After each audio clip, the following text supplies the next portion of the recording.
Berfirmanlah Tuhan kepada Musa, Pergilah menghadap Firaun dan katakan kepadanya, Beginilah firman Tuhan, biarkanlah umatku pergi, supaya mereka beribadah kepadaku. Jika engkau menolak membiarkannya pergi, maka aku akan menulahi seluruh daerahmu dengan katak. Katak-katak akan mengeriap dalam sungai Nil, lalu naik dan masuk ke dalam istanamu dan kamar tidurmu, ya sampai ke dalam tempat tidurmu, ke dalam rumah pegawai-pegawaimu dan rakyatmu, bahkan ke dalam pembakaran rotimu, serta ke dalam tempat adonanmu. Katak-katak itu akan naik memanjati engkau, memanjati rakyatmu dan segala pegawaimu. berfirmanlah Tuhan kepada Musa, Katakanlah kepada Harun, ulurkanlah tanganmu dengan tongkatmu ke atas sungai, ke atas selokan dan ke atas kolam, dan buatlah katak-katak bermunculan meliputi tanah Mesir. Lalu Harun mengulurkan tangannya ke atas segala air di Mesir. Maka bermunculanlah katak-katak, lalu menutupi tanah Mesir. Tetapi para ahli itu pun membuat yang demikian juga dengan ilmu-ilmu mantra mereka, sehingga mereka membuat katak-katak bermunculan meliputi tanah Mesir. Kemudian Firaun memanggil Musa dan Harun serta berkata, Berdoalah kepada Tuhan, supaya dijauhkannya katak-katak itu daripada aku dan daripada rakyatku. Maka aku akan membiarkan bangsa itu pergi, supaya mereka mempersembahkan korban kepada Tuhan. Kata Musa kepada Firaun, Silakanlah tuanku katakan kepadaku, bila aku akan berdoa untukmu, untuk pegawaimu dan rakyatmu, supaya katak-katak itu dilenyapkan daripadamu dan dari rumah-rumahmu, dan hanya tinggal di sungai Nil saja. Katanya, Besok. lalu kata Musa, Jadilah seperti katamu itu, supaya tuanku mengetahui bahwa tidak ada yang seperti Tuhan Allah kami. Maka katak-katak itu akan dijauhkan daripadamu, dari rumah-rumahmu, dari pegawai-pegawaimu, dan dari rakyatmu, dan hanya akan tinggal di sungai Nil saja. Lalu Musa dan Harun keluar meninggalkan Firaun, dan Musa berseru kepada Tuhan karena katak-katak yang didatangkannya kepada Firaun. Dan Tuhan melakukan seperti yang dikatakan Musa, sehingga katak-katak itu mati lenyap dari rumah, dari halaman, dan dari ladang. Dikumpulkan oranglah bangkai-bangkainya bertumpuk-tumpuk, sehingga tanah itu berbau busuk. Tetapi ketika Firaun melihat bahwa telah terasa kelegaan, ia tetap berkeras hati dan tidak mau mendengarkan mereka keduanya, seperti yang telah difirmankan Tuhan. Berfirmanlah Tuhan kepada Musa, Katakanlah kepada Harun, ulurkanlah tongkatmu dan pukulkanlah itu ke debu tanah, maka debu itu akan menjadi nyamuk di seluruh tanah Mesir. Lalu mereka berbuat demikian. Harun mengulurkan tangannya dengan tongkatnya dan memukulkannya ke debu tanah. Maka nyamuk-nyamuk itu hinggap pada manusia dan pada binatang. Segala debu tanah menjadi nyamuk di seluruh tanah Mesir. Para ahli itu pun membuat yang demikian juga dengan ilmu-ilmu mantranya untuk mengadakan nyamuk-nyamuk. Tetapi mereka tidak dapat. Demikianlah nyamuk-nyamuk itu hinggap pada manusia dan pada binatang. Lalu berkatalah para ahli itu kepada Firaun, Inilah tangan Allah. Tetapi hati Firaun berkeras, dan ia tidak mau mendengarkan mereka. seperti yang telah difirmankan Tuhan. Berfirmanlah Tuhan kepada Musa, Bangunlah pagi-pagi dan berdirilah menantikan Firaun pada waktu biasanya ia keluar ke sungai. Dan katakanlah kepadanya, Beginilah firman Tuhan, biarkanlah umatku pergi, supaya mereka beribadah kepadaku. Sebab jika engkau tidak membiarkan umatku itu pergi, maka aku akan melepaskan pikat terhadap engkau, terhadap pegawai-pegawaimu, rakyatmu, dan rumah-rumahmu, sehingga rumah-rumah orang Mesir, bahkan tanah di mana mereka berdiri, akan penuh dengan pikat.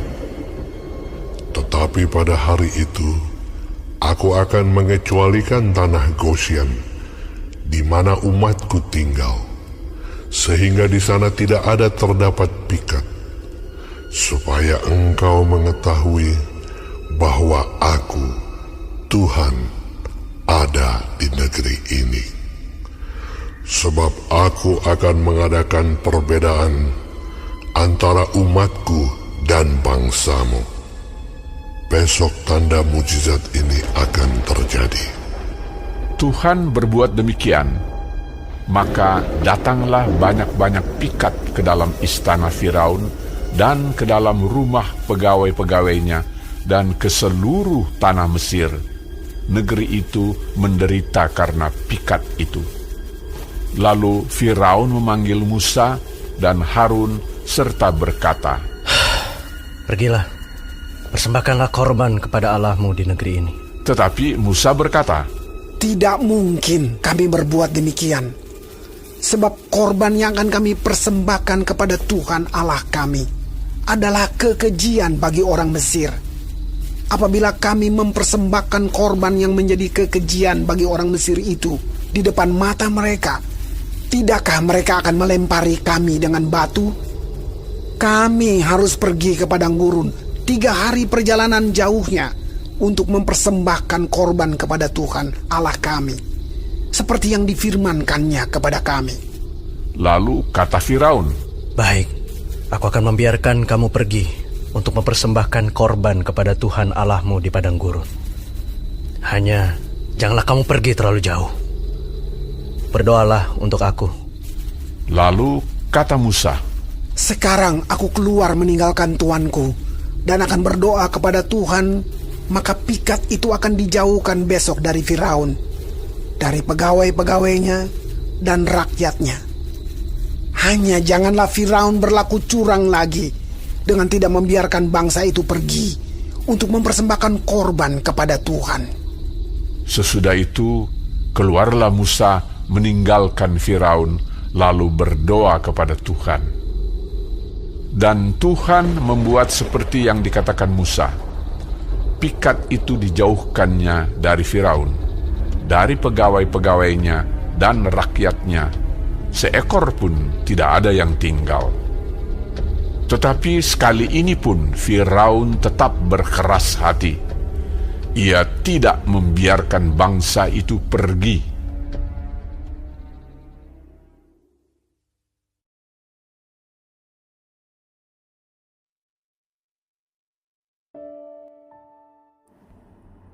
Shalom saudara-saudaraku yang kekasih di dalam Tuhan Yesus. Puji Tuhan kalau kita masih diberi kesempatan hidup hari ini dan mempelajari firman Tuhan dari kitab Keluaran 8 mengenai tulah kedua katak, tulah ketiga nyamuk, dan tulah keempat lalat pikat.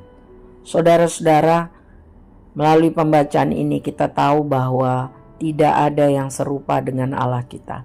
Dia Allah yang benar, Allah pencipta langit dan bumi, yang sangat berkuasa, yang kita kenal di dalam nama Tuhan Yesus Kristus. Di Mesir, katak biasanya dianggap sebagai dewa yang membantu kelahiran seorang anak. Dewa Hapi, dewa Hek, simbolnya katak.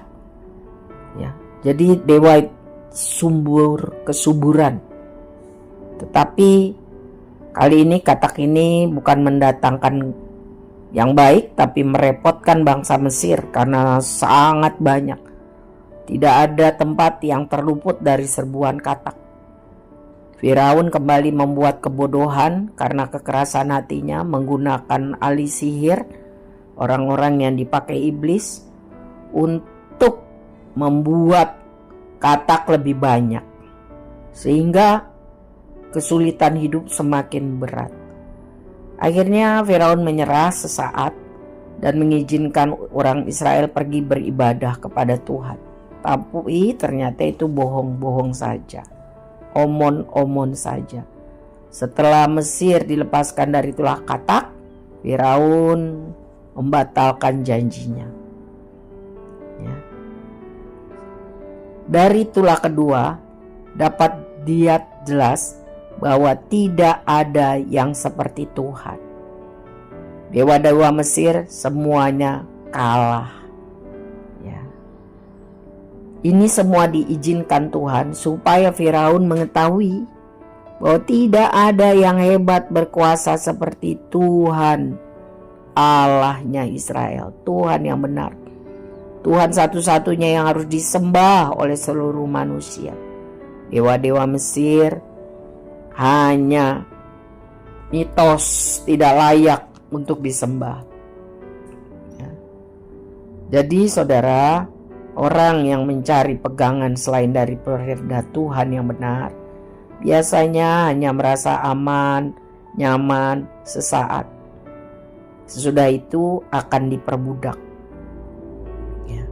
Tidak ada yang seperti Tuhan yang kita kenal dalam Yesus Kristus. Dia juru selamat, dia mati, bangkit untuk menebus dosa kita.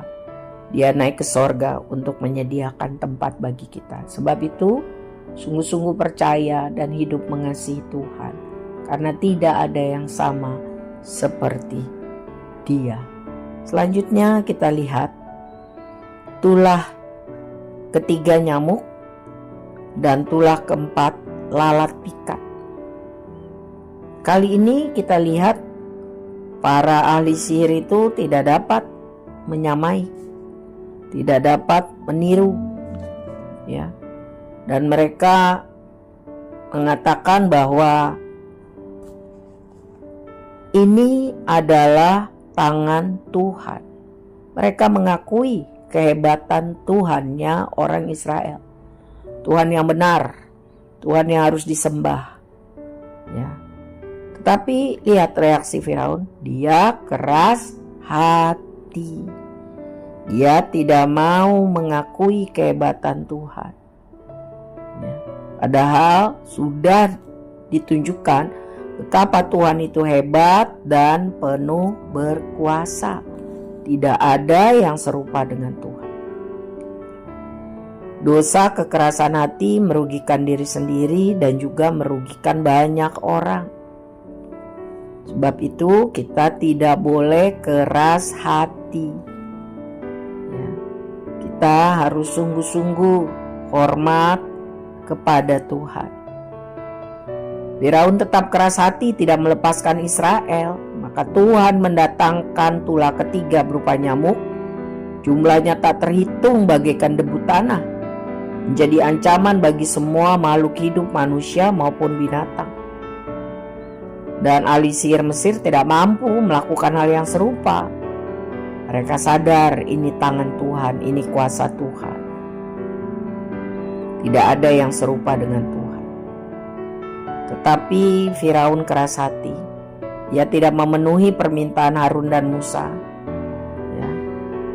Maka Tuhan mendatangkan tulah keempat, yaitu lalat pikat yang sangat menyengsarakan bangsa Israel. Menyengsarakan bangsa Mesir, tapi tidak dialami oleh bangsa Israel. Tuhan membuat perbedaan yang jelas kontras antara bangsa Mesir dan umatnya. Tuhan mengecualikan tanah Goshen karena Tuhan mau menghukum orang Mesir yang menindas umatnya, dan Tuhan mau menyelamatkan umatnya dari tulah hukuman yang dirancangkan Tuhan. Ini bukan karena Tuhan tidak mengasihi orang Mesir, melainkan Tuhan mau memperkenalkan dirinya bahwa Dia adalah Tuhan yang benar, Tuhan yang berkuasa, yang harus disembah oleh orang Mesir juga. Tuhan menghukum Mesir karena mereka jahat menindas bangsa Israel, umat pilihan Allah. Tapi Tuhan masih berkenan mengabulkan permintaan Firaun untuk melenyapkan lalat pikat itu. Tuhan merubah keadaan pahit itu, tapi Firaun tetap keras hati. Jadi, mari kita jadikan firman Tuhan sebagai kekuatan saat kita menghadapi persoalan-persoalan iblis dan pihak-pihak yang menjadi sekutunya. Tuhan berkuasa, Ia peduli atas kehidupan umatnya yang sungguh-sungguh percaya, taat, dan setia. Amin. Tuhan Yesus memberkati.